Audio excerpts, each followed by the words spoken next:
যা কিছুই আমরা করি না কেন, আমাদের করা যে কোনো কাজের ঠিক কী ফলাফল হচ্ছে এটা জানার ইচ্ছা আমাদের প্রত্যেকেরই থাকে। আর আপনি যখন কারুর প্রতি টেলিপ্যাথি করছেন, কোনো মানুষের কথা ভাবছেন, কারুর প্রতি কোনো রকম কোনো পজিটিভ ভাবনা রাখছেন, যাতে সেই মানুষটাও আপনাকে নিয়ে পজিটিভভাবে ভাবে এবং আপনার সাথে কন্ট্যাক্ট করে আপনার কাছে ফিরে আসে, বা কোনো নির্দিষ্ট কথা আপনি কোনো নির্দিষ্ট মানুষের কাছ থেকে শুনতে চাইছেন, সেটা আপনার সাথে হওয়ানোর জন্য আপনি চেষ্টা করছেন।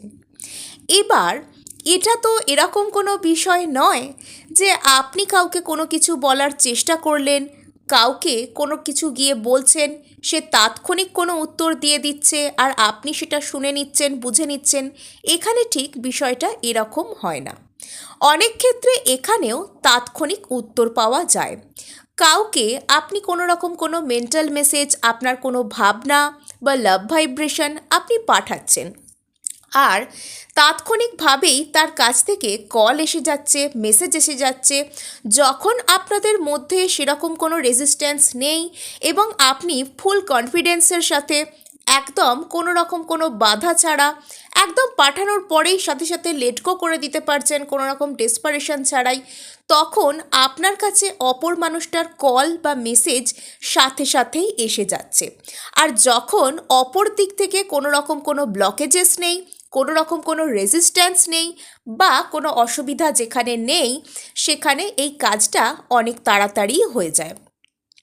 নেক্সট আরও একটা কথা আপনাদেরকে বলবো, কারোর সাথে হয়তো আপনার ঝগড়া হয়েছে, তাকে আপনি কোনো মেন্টাল মেসেজ পাঠালেন, তার কাছ থেকে সাথে সাথেই কল এসে গেল বা মেসেজ এসে গেল, কিন্তু আপনাদের মধ্যে যে তার ফলে কোনো রকম কোনো ঝগড়া মিটে গেল বা সব কিছু ঠিকঠাক হয়ে গেল, তা কিন্তু নয়। ঝগড়া কিন্তু তখনও কন্টিনিউ চলছে। তারপরেও আপনাদের মধ্যে আবার একে অপরকে ব্লকও করে দিতে পারেন আপনারা। এটাও হয়ে থাকে। অনেকে লাভ ভাইব্রেশনকে টেলিপ্যাথির সাথে গুলিয়ে ফেলেন। টেলিপ্যাথি শুধুমাত্র কোনো মানুষকে আপনার কথা মনে করিয়ে দেওয়ার জন্য বা কোনো নির্দিষ্ট মেসেজ কারুর কাছে কনভে করার জন্য। আর লাভ ভাইব্রেশন কোনো ব্যক্তির সাথে যদি আপনার কোনো তিক্ততা থেকে থাকে, তবে সেই জিনিসটাকে ঠিকঠাক করার জন্য, সম্পর্ককে ভালো করার জন্য। এক্ষেত্রে অনেকে হো ও পোনো ব্যবহার করতে পারেন। যখন কোনো ব্যক্তি আপনাকে অকারণেই অপছন্দ করছেন, কারোর সাথে বারবার সেরকম কোনো কারণ ছাড়াই সংঘাত লাগছে, তখন সেই ব্যক্তির উপর হো ও পোনো করা যায়। এবার নেক্সট আমরা আরেকটা জায়গায় চলে যাব। সেটা হচ্ছে, যখন আমরা কোনো ব্যক্তিকে টেলিপ্যাথি করি অথবা লাভ ভাইব্রেশন পাঠাই অথবা অন্য কোনো টেকনিকের মাধ্যমে তাকে কোনো রকম কোনো মেন্টাল মেসেজ বা আমাদের চিন্তা তার কাছে আমরা পাঠানোর চেষ্টা করি। অনেকে বলে থাকেন সেই ব্যক্তির জীবনে যদি অন্য কেউ এসে গিয়ে থাকেন, অথবা সেই ব্যক্তি যদি অন্য কোনো বিষয় নিয়ে অতিরিক্ত পরিমাণে ব্যস্ত হয়ে থাকে, তবে নাকি আপনার পাঠানো মেসেজ, আপনার পাঠানো মানসিক বার্তা তার উপর কাজ করবে না। এক্ষেত্রে আমি একটা কথা আপনাদেরকে বলে রাখি, সেটা মনোযোগ সহকারে বোঝার চেষ্টা করুন। এই কথাটার মধ্যে অনেক কিছু টুইস্ট রয়েছে। যেরকম আমরা যখন কোনো একটা নির্দিষ্ট জায়গায় আমাদের মেন্টাল এনার্জিকে পাঠানোর চেষ্টা করি, সেটা কিন্তু অবশ্যই সেই জায়গায় যায়, সেই নির্দিষ্ট জায়গায় গিয়ে হিট করে। কিন্তু আমরা ঠিক যে মুহূর্তে কোনো ব্যক্তির কথা চিন্তা করি এবং তাকেই সেটা পাঠানোর চেষ্টা করি, ঠিক সেই মুহূর্তেই সেখানে যায় না, অথবা গেলেই সেই ব্যক্তি বুঝতে পারে না। এবং যখন সেই ব্যক্তির মনের মধ্যে বা তার আশেপাশে অতিরিক্ত পরিমাণে রেজিস্ট্যান্স থাকে, অর্থাৎ তার আশেপাশে এমনও কোনো এনার্জিস থাকে যেটা আপনার পাঠানো এনার্জিকে তার কাছে পৌঁছতে বাধা দেয়, তখন এপাশে আপনি আপনার মনের মধ্যেই কোনো না কোনো বাধাকে ফিল করতে পারবেন। যেরকম আপনার মন থেকে তাকে পাঠানো যে মেসেজ বা তার চিন্তা সহজে লেটকো হবে না, আপনার মনের মধ্যে তাকে নিয়ে একটা অনিশ্চয়তা কাজ করতেই থাকবে, আপনি ডেসপারেট হবেন, তার কথা মনে পড়লে আপনি দুঃখী হবেন, আপনার ড্রেন্ড লাগবে, এরকম বিভিন্ন কিছু আপনার মধ্যে ঘটতে থাকবে। এবং আপনি বারবার নিজেকে প্রশ্ন করবেন যে এটা পাঠালুম, এটা কাজ করলো কি? আচ্ছা আমি কালো পালক দেখতে পেলাম, সব ভুল হয়ে গেল কি? আচ্ছা আমি 11-11 দেখলাম, তাহলে কি আর ফিরবে না? আচ্ছা ওকে দেখছিলাম ওই মেয়েটির সাথে বা ওই ছেলেটির সাথে কথা বলতে, তাহলে এর মানেটা কি? আমি এরকম পাঠালাম তাকে আর আমার সাথে এরকম হচ্ছে। আপনি নিজের মনের মধ্যে ন্যাচারালভাবেই এই চিন্তাগুলো করতে থাকবেন, তাকে নিয়ে আপনি কোনোভাবে নিশ্চিন্ত হতে পারবেন না এবং আপনার রাতে ঘুম আসতে প্রবলেম হবে, মেজাজ খিচড়ে থাকবে, খিটখিটে হয়ে থাকবেন আপনি। আপনার কোনো কাজে মোট কথা আপনি মন বসাতে পারবেন না। সর্বদা আপনাকে ওই ব্যক্তির চিন্তা আর অনিশ্চয়তা, নেগেটিভ থিঙ্কিং, এগুলো আপনাকে উত্তক্ত করে রাখবে।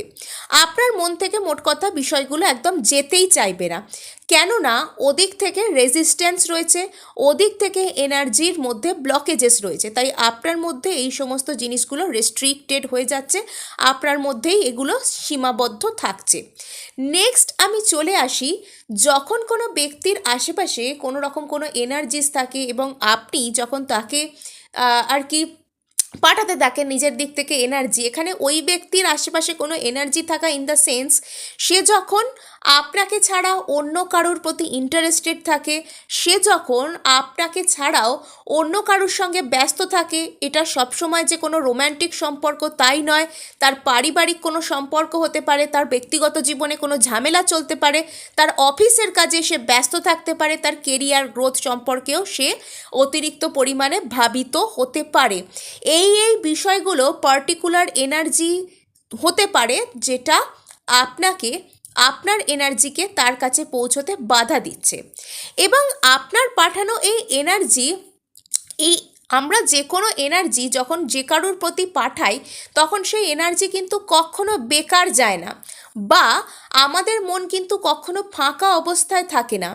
আমরা যখন কাউকে এনার্জিস পাঠাতে পাঠাতে দেখছি যে দূর রোজই পাঠাচ্ছি, কাজ করছে না, একদিন যখন বিরক্ত হয়ে আমরা লেট গো করে দিলাম, আর আস্তে আস্তে সেই ব্যক্তিকে আমাদের এনার্জি হন্ট করতে শুরু করে, নিজের কবজায় আনতে শুরু করে, তখন এই যে আমাদের ক্রিয়েট করা এনার্জি, সেটার এতটাই শক্তি রয়েছে যে যে সমস্ত এনার্জিগুলো ওই ব্যক্তিকে ঘিরে রেখেছে, যার কাজ মানে যে এনার্জিগুলো ওই ব্যক্তির কাছে আমাদের মেসেজকে পৌঁছতে দিচ্ছে না, সেই এনার্জিগুলোকে আস্তে আস্তে এই ব্রহ্মাণ্ডের নিয়মেই সরে যেতে হয়।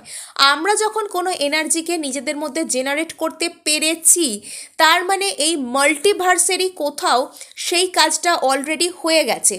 আপনাদেরকে কোনো একটা ভিডিওতে আমি কোয়ান্টাম জাম্পিং সম্পর্কেও খুলে বলবো, কীরকমভাবে আমাদের ভাবনা আর ম্যানিফেস্টেশন একই সূত্রে বাঁধা হয়, সেই বিষয়টা আপনাদের বোঝা দরকার। তবেই আপনারা বুঝতে পারবেন যে যখন আপনি কাউকে কোনো রকম কোনো মেন্টাল মেসেজ পাঠাচ্ছেন, যখন কাউকে কেন্দ্র করে কোনো কিছু ম্যানিফেস্ট করছেন, তখন আপনার এনার্জি কখনো বেকার যাবে না। সেই ব্যক্তিকে দরকার হলে একা করে আপনার এনার্জি তাকে হন্ট করবে, দরকার হলে আপনার এনার্জি সেই ব্যক্তিকে একা করে দেবে।